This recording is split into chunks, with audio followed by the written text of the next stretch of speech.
Hi hello welcome back to my YouTube channel. ನನ್ನ YouTube ಚಾನಲ್ನ ಯಾರೆಲ್ಲ ಸಬ್ಸ್ಕ್ರೈಬ್ ಮಾಡ್ಕೊಂಡಿಲ್ಲ ಬೇಗ ಹೋಗಿ ಸಬ್ಸ್ಕ್ರೈಬ್ ಮಾಡ್ಕೊಳ್ಳಿ. ನಾವು ಮೈಸೂರಿಂದ ಡೈರೆಕ್ಟಾಗಿ ಬಂದಿದ್ದೆ ನಮ್ಮೂರಿಗೆ, ಅಂದರೆ ನನ್ನ ತವ್ರ ಮನೆಗೆ ಹೋದ್ವಿ. ಯಾಕಂದರೆ ಅಮ್ಮ ತಂಗಿ ಎಲ್ಲ ಬಂದಿದ್ರಲ್ಲ, ಅವ್ರನ್ನ ಅಲ್ಲಿ ಬಿಟ್ಟು ಬರಬೇಕಿತ್ತು. ಹಾಗೆ ನಮ್ಗೆ ಹಾಸನಲ್ಲೊಂದು ಗೃಹ ಪ್ರವೇಶ ಇತ್ತು, ಅಲ್ಲಿಗೆ ಹೋಗಬೇಕಿತ್ತು. ಹಾಗಾಗಿ ಬೇಗ ಬೇಗ ತಿಂಡಿ ಎಲ್ಲ ಮುಗಿಸ್ಕೊಂಡು ನಾವು ಗೃಹ ಪ್ರವೇಶಕ್ಕೆ ಅಂತ ಹೇಳ್ಬಿಟ್ಟು ಹೊರಟ್ವಿ. ಹಾಗೆ ನಾವು ಅಲ್ಲಿಂದ ಡೈರೆಕ್ಟಾಗಿ ನಾವು ನಮ್ಮೂರಿಗೆ ಬಂದ್ವಿ, ಹಾಸನ್ಗೆ. ಅಲ್ಲಿ ಒಂದು ಬೆಕ್ಮರಿ ಇಟ್ಕೊಬಂದಿದ್ರು ಅಮ್ಮ, ಅದನ್ನು ಮನೆ ಹತ್ರ ಬಿಟ್ಟು ಹೋಗ್ಬೇಕಿತ್ತು. ಹಾಗಾಗಿ ತೊಗೊಬಂದ್ವಿ ಅದನ್ನು. ನಂದು ಬಂದು ಮಲೆನಾಡು ಸೈಡು ನಮ್ಮೂರು, ನಮ್ಮ ಮನೆಯವ್ರದ್ದು ಹಾಸನ್ನು. ನೋಡಿ ವೆದರ್ ಹೇಗಿದೆ ಅಂತ ಹೇಳ್ಬಿಟ್ಟು, ಫುಲ್ಲು ಕೋಲ್ಡ್ ಆಗಿರುತ್ತೆ ಯಾವಾಗಲೂ. ಇದು ಬಂದುಬಿಟ್ಟು ಶೆಟ್ಟಳ್ಳಿ ಚರ್ಚು. ಬ್ಯಾಕ್ ವಾಟರ್ ನೋಡಿ ಎಷ್ಟು ಇದೆ ಅಂತ ಹೇಳ್ಬಿಟ್ಟು, ಮಳೆ ಜಾಸ್ತಿ ಇತ್ತಲ್ಲ ಹಾಗಾಗಿ ಫುಲ್ಲು ತುಂಬಿದೆ. ಚರ್ಚು ಸ್ವಲ್ಪ ಕಾಣಿಸ್ತಾ ಇದೆ, ಫುಲ್ಲು ಮುಳುಗೋಗ್ಬಿಟ್ಟಿದೆ. ಮೇಲೆ ಸ್ವಲ್ಪ ಸ್ವಲ್ಪ ಕಾಣಿಸ್ತಾ ಇದೆ ಅಷ್ಟೇ. ನಾವು ಅಲ್ಲಿಂದ ಸೀದಾ ಊರಿಗೆ ಬಂದ್ವಿ. ಲಗೇಜ್ ಎಲ್ಲ ಇತ್ತಲ್ಲ, ಹಾಗಾಗಿ ಲಗೇಜ್ ಎಲ್ಲನೂ ಇಟ್ಬಿಟ್ಟು ಮತ್ತೆ ನಾವು ಸೀದಾ ಹೊರಟಿದ್ದೆ ಅಂಗಡಿಗೆ.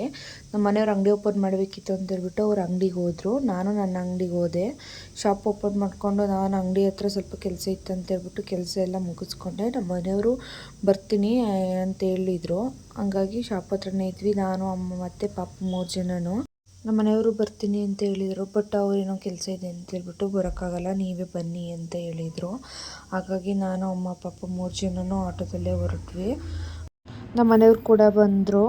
ಹಾಗೆ ನಾವು ಗೃಹಪ್ರವೇಶಕ್ಕೆ ಅಂತ ಹೇಳ್ಬಿಟ್ಟು ಹೋಗಿದ್ವಲ್ಲ, ಅದು ರಾಂಗ್ ಪ್ಲೇಸ್ಗೆ ಹೋಗಿದ್ವಿ. ಆ್ಯಕ್ಚುಲಿ ಹೇಳ್ಬೇಕಂದ್ರೆ ಅಲ್ಲೇ 2 ಗೃಹಪ್ರವೇಶ ಇತ್ತು. ಅದರಲ್ಲಿ ನಮ್ಮ ಮನೆಯವರು ಫಸ್ಟ್ ಒಂದಕ್ಕೆ ಹೋಗಿದ್ವಿ. ನಮ್ಮ ಮನೆಯವ್ರು ಕೇಳಿದ್ರು, ನಮ್ಮೂರವ್ರು ಯಾರೂ ಕಾಣ್ತಿಲ್ವಲ್ಲ ಇಲ್ಲಿ ಅಂತ ಹೇಳ್ಬಿಟ್ಟು.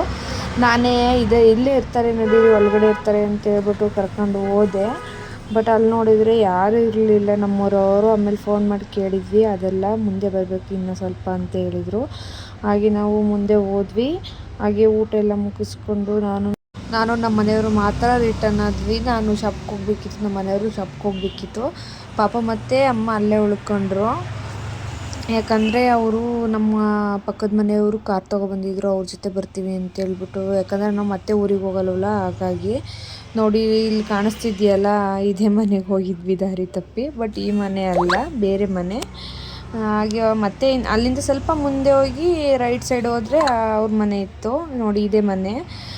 ಹಾಗೆ ನನ್ನ ವಿಡಿಯೋ ಇಷ್ಟ ಆದರೆ ದಯವಿಟ್ಟು ಲೈಕ್ ಮಾಡಿ, ಶೇರ್ ಮಾಡಿ, ಹಾಗೆ ಫಾಲೋ ಮಾಡ್ಕೊಳ್ಳಿ, ಸಬ್ಸ್ಕ್ರೈಬ್ ಮಾಡ್ಕೊಳ್ಳಿ. Thank you all.